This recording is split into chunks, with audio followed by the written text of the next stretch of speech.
Dr. Sunil Chaudhary, Assistant Professor at Biani Girls College, Jaipur. Today I am delivering a lecture on ecosystem. So, what is ecosystem? सबसे पहले अपन बात करें तो ecosystem terminology कहाँ से आई, किसने प्रपोज किया? तो एक साइंटिस्ट थे एजी टेंसले, उन्होंने इकोसिस्टम को प्रपोज किया था 1935 में। इकोसिस्टम की अगर अपन डेफिनेशन की बात करते हैं तो इकोसिस्टम सिंपल सी डेफिनेशन कहें अपन तो कि बायोटिक और एबायोटिक कंपोनेंट्स का इंटर रिलेशनशिप है। So, ecosystem is the basic unit of ecology in which both biotic and abiotic environment affect each other and interact. So, different scientists ने different definitions और दी हैं। एक scientist थे Ernest Hückel, उन्होंने कहा कि ecosystem तो एक relationship है organic और inorganic components के बीच में। इसी तरीके से एक scientist थे ओडम, उन्होंने कहा कि ecosystem तो एक ecology की fundamental unit है, जिस या fundamental और basic unit है जिस में जो बायोटिक और एबायोटिक कंपोनेंट्स आपस में रिलेटेड होते हैं। यहाँ अपन देख सकते हैं कि इकोसिस्टम किसे कहें, किसको अपन इकोसिस्टम कह सकते हैं। तो यहाँ एक पॉपुलेशन हमने दिखाया कि पॉपुलेशन ए और एक पॉपुलेशन बी है, ये दोनों पॉपुलेशन मिलकर एक कम्युनिटी बनाते हैं। तो सबसे पहले जानना जरूरी है कि अपन पॉपुलेशन किसे कहें। तो अपन पॉपुलेशन कह सकते हैं कि एक group of individual single species को अपन कह सकते हैं कि सिंगल स्पीसीज का एक ग्रुप है, उसको अपन पॉपुलेशन कह सकते हैं। तो एक सिंगल स्पीसीज का ग्रुप ये है और एक सिंगल स्पीसीज, दोनों मिलकर एक कम्युनिटी बना रही है, कम्युनिटी का फॉर्मेशन हो रहा है। अब ये कम्युनिटी क्या कर रही है, कम्युनिटी का फिजिकल इन्वायरमेंट के साथ में कॉन्टैक्ट, तो फिजिकल इन्वायरमेंट और कम्युनिटी मिलकर बना रहे हैं इकोसिस्टम। तो सिंपल सी डेफिनेशन आई गई अपने पास में कि बायोटिक और एबायोटिक कंपोनेंट्स। तो इन्वायरमेंट में क्या है, बायोटिक और एबायोटिक कंपोनेंट दोनों मिलकर और इकोसिस्टम का फॉर्मेशन कर रहे हैं। अब हम बात करते हैं कि इकोसिस्टम के टाइप्स क्या हैं, इकोसिस्टम को कितने टाइप्स में बांटा गया है और इकोसिस्टम के कंपोनेंट्स क्या है। तो पहले अपन बात कर लेते हैं इकोसिस्टम के टाइप्स की कि कितने टाइप्स में इकोसिस्टम को डिवाइड किया गया है। सो अपन बात कर रहे थे इकोसिस्टम के टाइप्स की कि इकोसिस्टम कितने टाइप्स के होते हैं। तो इकोसिस्टम को अपन 2 टाइप्स में डिवाइड करते हैं, एक नेचुरल इकोसिस्टम और दूसरा आर्टिफिशियल इकोसिस्टम। नेचुरल इकोसिस्टम की बात करें तो वहाँ मैन का इन्फ्लुएंस होता है, लेकिन नेचुरली रूप से वो डिज़ाइन किया हुआ इकोसिस्टम है।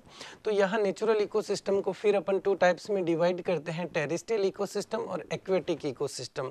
टेरेस्ट्रियल इकोसिस्टम को फिर अपन डिवाइड करते हैं कि फॉरेस्ट इकोसिस्टम, उसके बाद में ग्रासलैंड इकोसिस्टम, उसके बाद में डेजर्ट इकोसिस्टम। इसी तरीके से फिर अपन एक्वेटिक इकोसिस्टम को भी डिवाइड करते हैं, फ्रेश वाटर इकोसिस्टम और marine water ecosystem. Fresh water ecosystem की बात करते हैं तो फ्रेश वाटर को भी फिर अपन लोटिक और लैंटिक 2 इकोसिस्टम में डिवाइड करते हैं। लोटिक की बात करें तो जो फ्लोटिंग वाटर है उसको अपन लोटिक कहें। तो उनके एग्जांपल्स में अगर बात करते हैं अपन तो रिवर्स हैं, स्ट्रीम्स हैं। इसी तरीके से लैंटिक की बात करें तो लैंटिक का मतलब होता है जो ठहरा हुआ पानी है, ठहरा हुआ पानी है, काफ़ी दिन से एक जगह रुका हुआ पानी है, उसको अपन लेंटिक की कैटेगरी में इंक्लूड करते हैं। तो यहाँ एग्जांपल हो सकते हैं अपने पास में पॉन्ड हो सकता है, इसके अलावा अपने पास में लेक हो सकती है। तो वो सिंपली अपन याद रखने के लिए यूज़ करते हैं कि लोटिक का मतलब लुढ़कते हुए वाटर, जहाँ लौटता हुआ पानी रहता है उसको अपन लोटिक की कैटेगरी में डिवाइड करते हैं। तो यहाँ एग्जाम्पल हो सकते हैं अपने पास में रिवर्स और स्ट्रीम्स। और यहाँ एग्जाम्पल लेंटिक में अपने पास में एग्जाम्पल हो सकते हैं कि पॉन्ड हो सकते हैं और लेक्स हो सकती हैं। इसी तरीके से फिर अपने पास दूसरा क्लासिफिकेशन इसका आता है कि आर्टिफिशियल इकोसिस्टम को अपन कह सकते हैं कि ह्यूमन मेड इकोसिस्टम या ह्यूमन इंजीनियर्ड इकोसिस्टम भी बोल सकते हैं अपन।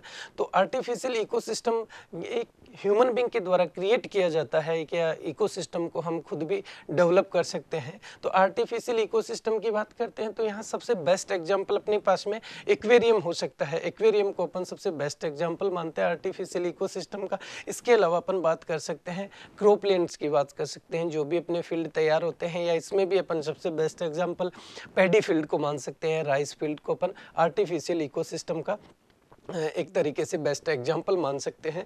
तो ये अपने पास में था अपने इकोसिस्टम का पूरा का पूरा टाइप्स का चार्ट था कि इकोसिस्टम को कितने टाइप्स में अपन डिवाइड करते हैं। अपन बात करने वाले हैं कि इकोसिस्टम के कंपोनेंट कौन कौन से होते हैं। अपन अभी बात कर रहे थे कि इकोसिस्टम में बायोटिक और एबायोटिक कंपोनेंट्स हैं जो आपस में इंटर रिलेटेड होते हैं, उनसे एक इकोसिस्टम का फॉर्मेशन होता है। तो यहाँ हम बात करते हैं कि कौन कौन से बायोटिक और एबायोटिक कंपोनेंट्स हैं जिनसे मिलकर इकोसिस्टम का फॉर्मेशन होता है। यहाँ बात करें तो एक होता है एबायोटिक कंपोनेंट्स, दूसरा होता है बायोटिक कंपोनेंट्स। तो एबायोटिक कंपोनेंट में बात करें पहले अपन तो इनऑर्गेनिक सब्सटेंस, कुछ इनऑर्गेनिक सब्सटेंस जैसे जिंक है, बोरॉन है, इसके अलावा आपके क्लोरीन है, ये सब इनऑर्गेनिक सब्सटेंस हैं। इसी तरीके से कुछ अपने पास में ऑर्गेनिक सब्सटेंस हैं जो फूड सोर्स के द्वारा बन, जैसे कार्बोहाइड्रेट की बात करें, प्रोटीन्स हैं, फैट्स हैं, इनऑर्गेनिक सब्सटेंस हैं। इसी तरीके से क्लाइमेटिक सब्सटेंस हैं जो एबायोटिक फैक्टर्स में आते हैं। इसमें आपके एयर आ सकता है, टेम्परेचर आ सकता है, ह्यूमिडिटी आ सकती है, ये सब क्लाइमेटिक सब्सटेंस आते हैं। इसी तरीके से अपने पास में दूसरे कंपोनेंट्स है बायोटिक कंपोनेंट्स। बायोटिक कंपोनेंट्स की बात करते हैं तो उनको भी अपन 2 टाइप्स में डिवाइड करते हैं। होते हैं ऑटोट्रोप्स। ऑटोट्रोप्स वे एनिमल या प्लांट्स जो खुद फूड का फॉर्मेशन करते हैं, उनको ऑटोट्रोप्स या अपन प्रोड्यूसर्स भी बोलते हैं। इसी तरीके से दूसरी होता है अपने पास में हेटेरोट्रोप्स, जो एनिमल्स या प्लांट्स जो दूसरे पे डिपेंडेंट होते हैं फूड के लिए, तो उनको अपन कहते हैं हेटेरोट्रोप्स। तो जो हेटेरोट्रोप्स हैं वो डायरेक्टली और इनडायरेक्टली रूप से देखा जाए तो ऑटोट्रोप्स भी टोटली और टोटली डिपेंडेंट होते हैं। या हेटेरोट्रोप्स को भी अपन 2 कैटेगरीज में डिवाइड कर सकते हैं, माइक्रो कंज्यूमर्स और मैक्रो कंज्यूमर्स। तो हेटेरोट्रोप्स टोटली अपन देखा जाए तो ऑटोट्रोप्स भी डिपेंडेंट है। तो यहाँ माइक्रो कंज्यूमर्स और मैक्रो कंज्यूमर्स की बात करें कि क्या है, तो अपने जितने भी कार्निवोर्स हैं, ओमनिवोर्स हैं, वो सारे के सारे आ जाते हैं माइक्रो कंज्यूमर्स, मैक्रो कंज्यूमर्स में। एंड जितने भी आपके डीकम्पोजर्स हैं वो आ जाते हैं माइक्रो कंज्यूमर्स में। तो फ्रेंड्स, ये अपना इकोसिस्टम पे एक वीडियो लेक्चर था। आप मेरे लेक्चर को लाइक करें, शेयर करें और कमेंट करें। Thank you.